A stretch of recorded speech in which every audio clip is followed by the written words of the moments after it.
Hello and welcome to lesson 8.5, intersections of lines and planes. So as you can see below, there are three different possibilities to how a line and a plane could interact. You can have one solution or one point of intersection. You can have infinite solutions. This occurs when the line actually is inside the plane. Or you can have no solutions. This occurs when the line has no actual intersections within the plane. So what you'll notice is the normal of each of these planes comes out of these planes like so.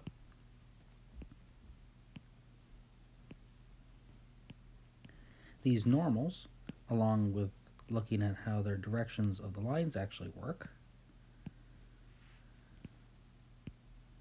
can offer some insight as to how the line and the plane might intersect. In two of these cases, the normal in the direction actually equals 0. Whereas with one solution, the normal dotted with a direction does not equal 0.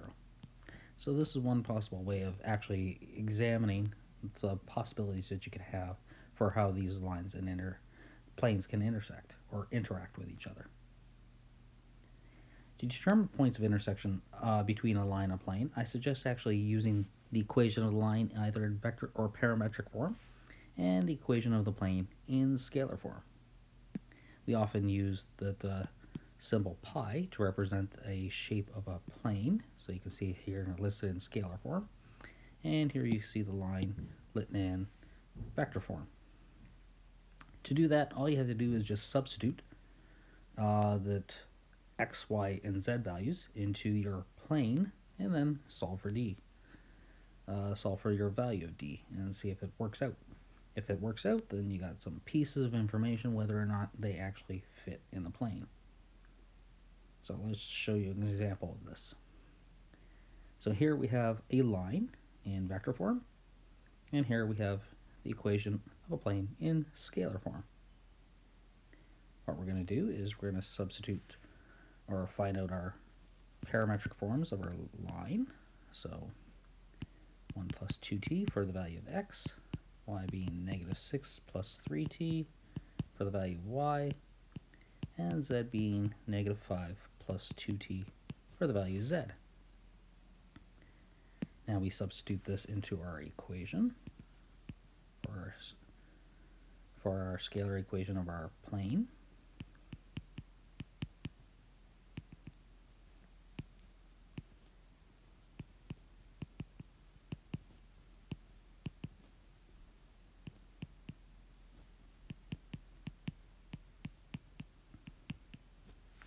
Now, if we could find a value for t that would exist only once, then that would be one point of intersection.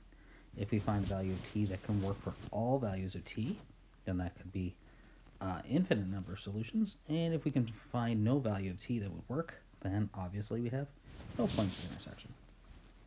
So I'm going to expand and simplify here.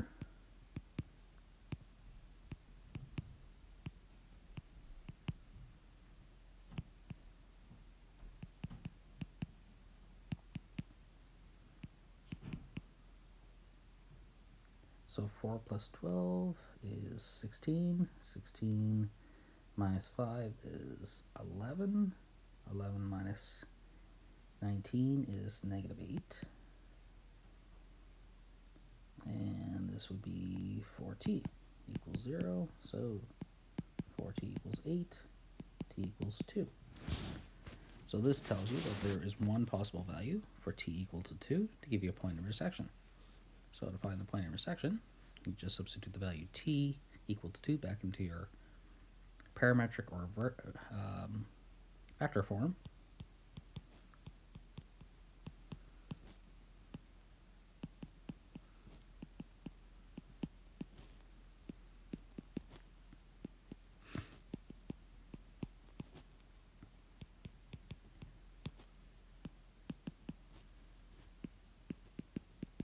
And therefore you get a point of intersection.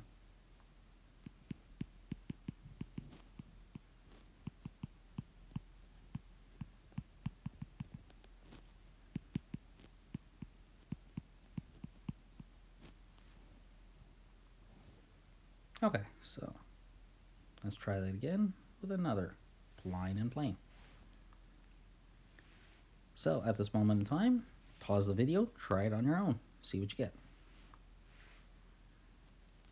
Okay, so x equals 2 plus 3t, y equals negative 3 plus t, and z equals 5 plus minus t.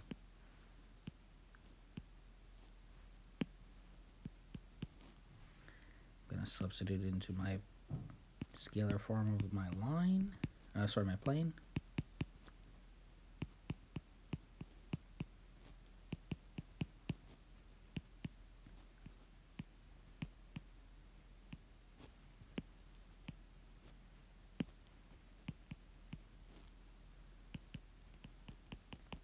And solve for t.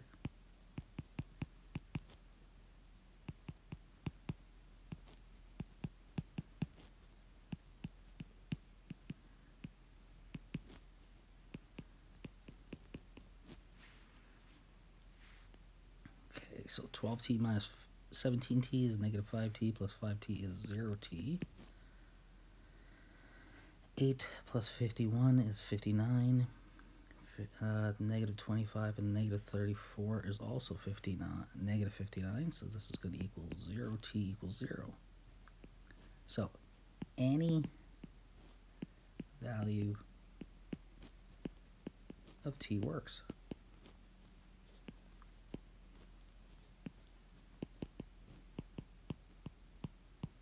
You could choose any number for t, and therefore r equal to 2, negative 3, 5, plus t times 3, 1, negative 1, lies in the plane 4x minus 17y minus 5z minus 34 equals 0. And there we go. Okay, so how can we use this information to determine the distance from a point to a plane? So let's say we have a plane, like so.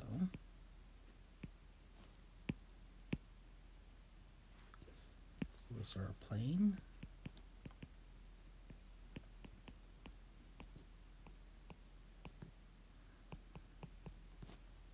And let's suppose we have a point out in space.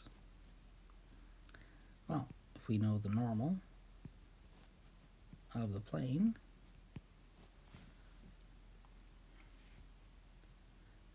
and actually, in fact, we could probably draw it so that that point actually goes through the normal.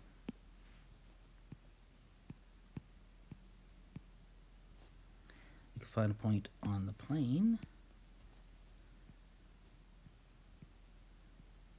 We can find a line or a vector going from that point to that point, finding out that distance, we can project it onto the normal, and therefore find the distance here.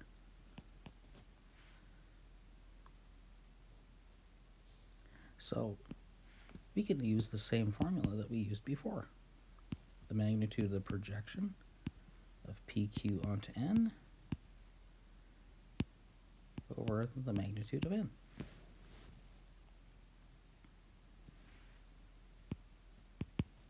So we just have to find the vector PQ. So that requires a point on the plane. One possible point on the plane could be really easy, could be like negative 6, 0, and 0. So use the point that we're given, negative 6, 4, 5, subtract negative 6, 0, 0, can give you a vector like 0, 4, 5. Use that to dot it with the n, and in this case, it's given by 1, -2, -2. And we can work out the distance.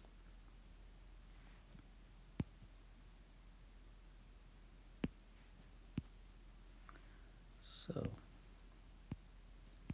0, 4, 5. We're going to dot this with vector 1, -2, -2. We're going to also find the magnitude of that same vector, 1, -2, -2, and calculate the overall distance. So this turns out to be the value of 1 minus 8. Oop, sorry, did that wrong. 0 minus 8 minus 10, all over square root of 1 squared plus -2 squared plus another -2 squared.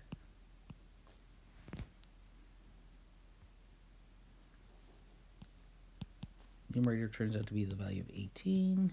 Denominator turns out to be square root of 9, which is 3. So the distance actually it turns out to be 6 units in length. And there we go. Thus concludes lesson 8.5.